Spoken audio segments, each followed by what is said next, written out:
somewhere for a fabulous opportunity that he gave me last year when he introduced me to this collection. And I couldn't believe it. Conrad was here because I was like, there's no way. And they kept giving me books, like, look at this collection. And I couldn't even carry the books. Remember, you had to carry the books to my car. So let me tell you a little bit about, first of all, about Gary, if you don't know how this is organized here. The downstairs area is Gary's collection. He has over 4,000 works in his collection, and it rotates constantly. So every time you come here, you will see different works, like the little Picasso, which, there's a little Picasso down there that be in any museum in the world. I mean, it's just extraordinary. So there's always a treat. No matter how many times you come here, there's always something to see as things come and go out of his collection. But what we are looking at upstairs is the Berardo collection, which is one of the most important contemporary, modern and contemporary collections in Europe. Jose Berardo lives in Portugal, so the collection is actually housed in a museum, in his own museum in Portugal. And it is a collection that when he started to collect, he was looking at like 1945 to collect works from 1945 to the contemporary, to today, and works from all over the world. So it wasn't focused on Europe or Latin America, but as you can see, the works come from everywhere in the world. And then as he continued to collect with advice from a number of curators, and of course from Gary, so that's why this collection is here, and you probably will recognize some of the artists that Gary represents, like Enrique Martinez Celaya, and he's got Wilfredo Lambs here, Tamayo's, there's wonderful Latin American art that is Gary's specialty as well. Everything is his specialty, but certainly he was influential to the acquisition of those works as well. In the collection, there, at last count, 1,079. So this is just a drop in the bucket compared to what is in the entire collection, and there are close to 300 artists represented. And what I love about the collection and what I learned about the collection, I'm going to try to share a little bit with you, because this is really overwhelming, obviously. We're not going to be able to look at everything, but I'll explain why we're starting here, is that everybody is represented in this collection. It is really a textbook about the history of art from 1917 with early works with Giorgio de Chirico, which is right there. And there's Man Ray, there's Salvador Dali, Magritte, the early pioneers. And of course, around the corner, there's Piet Mondrian. So when I was studying this collection, trying to figure out how to write about it for his catalog, I realized there was just no way to handle it as art historians love to handle things, which is in a very methodical way. You do things chronologically, you do things according to isms, you know, you organize the lives of the artists. But there was no way to do that with this collection. I mean, to write about it, otherwise I would be writing a textbook. So I decided that what I was going to do is to kind of look at what was representative of the art of the 20th into the 21st century that we could use to organize it. You know, how do you write about these masterpieces? It's very, very hard. You know, just as you think, oh my God, there's de Chirico there, then you look around and you say, well, what about the Lobster Telephone, and what about the Magritte, and the Max Ernst, and the beautiful Gonzalez right there. I mean, they're just gorgeous. So there are key examples of every art movement, really, that marks modern into the contemporary world. So what I thought I would do was I was trying to organize my thoughts about writing the essay, was I divided it into 3 different categories, beginning with fantasy. Because certainly when you get to the Metaphysica artists and the Surrealists, there's a certain element of fantasy And then if you think about art, art is fantasy. It's not real. It's somebody's fantasy.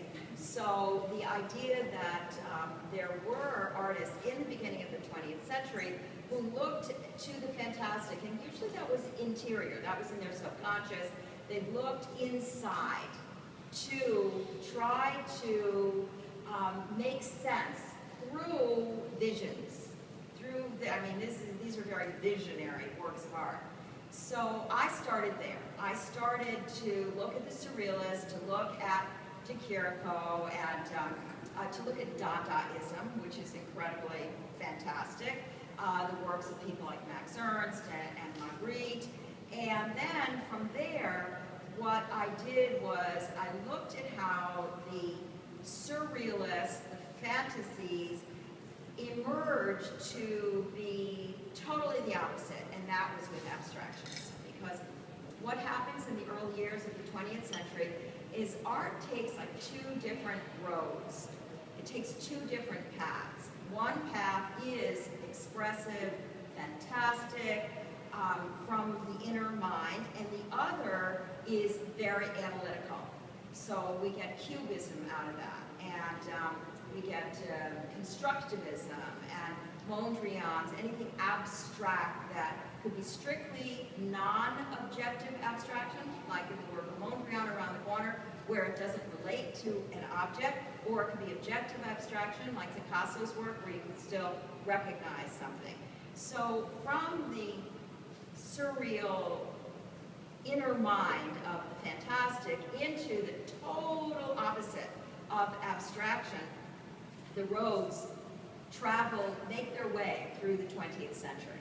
And you have movements that emerge out of each one of these roads. And then finally, in 1940, the two roads converge, and we call it abstract expressionism. So you've got the abstract road and the fantastic expressive road that meet in New York, not coincidentally, because so many of the artists arrived from Europe because of the war into New York, and they brought very interesting new ideas with them. So abstract expressionism is born, and of course that's Jackson Pollock, Hans Hofmann, and many of the artists that are represented in the collection as well from the New York abstract expressionists. So what happens after that, and what's happening with that? So then there's another aspect of art that was, for me, the third category, and that was realism. Because there are still artists that are interested in reality. And it could be hyper-reality, super-reality. It might be the reality of Andy Warhol's Brillo box, because that's a real box that he's painting. So that was another way to kind of make sense of what was going on, to talk about the realism.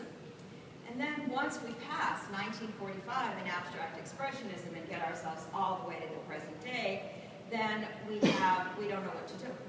I mean, our historians don't know what to do with it. So everything becomes neo. New expressionism, new realism, new abstractionism. So you get sort of this postmodern aesthetic that's a new way of looking at all the things that we've been looking at in the past.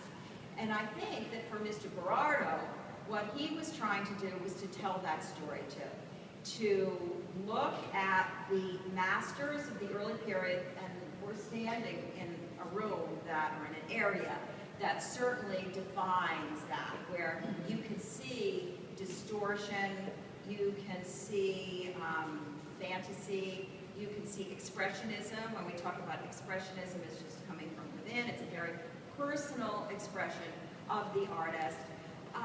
We can also see in this particular area how you make an abrupt shift to what is happening on the other side of the wall. So these two roads really are demonstrated in the art here. As I said, it's impossible to really look at everything in this extraordinary collection or in this extraordinary building, because it just goes on. I don't know how many works are installed. The exhibition is about 90 pieces. 90 pieces. Downstairs. Oh, downstairs? Up here is 90 pieces, and downstairs about the same. Yeah. So you've got about 200 pieces that are installed And also, you'll notice that he did not favor any particular medium. So you've got paintings, quite traditional paintings, very painterly paintings, very exacting paintings, like what the early artists of the 20th century were doing. And then you've got multimedia, mixed media, a Frank Stella that literally comes off the wall, and it's a painting. I mean, Stella considers his works to be paintings. So by the time Frank Stella comes along in the 20th century, the middle of the 20th century, he is addressing all of these issues about what a painting is, what is art, and saying, well, I like to paint, I'm a painter, and why does my painting have to be on the wall? So his paintings literally come off the wall, and as well as many other things that come off the wall in this particular group of works, and also downstairs as well. And then in addition to that, of course, we have sculpture.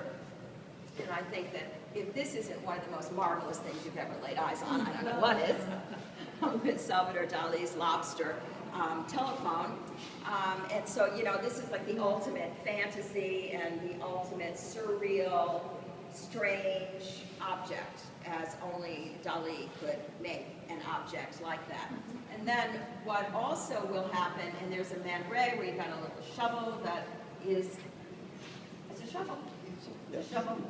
And so as we begin to look at things and say, you know, what am I looking at here? What is this? Why is this art? After you walk through this entire area, I think that you'll have more questions than answers, because certainly this doesn't answer that question of why is it art. What it does is make it even more complicated and provocative as you begin to look at these things.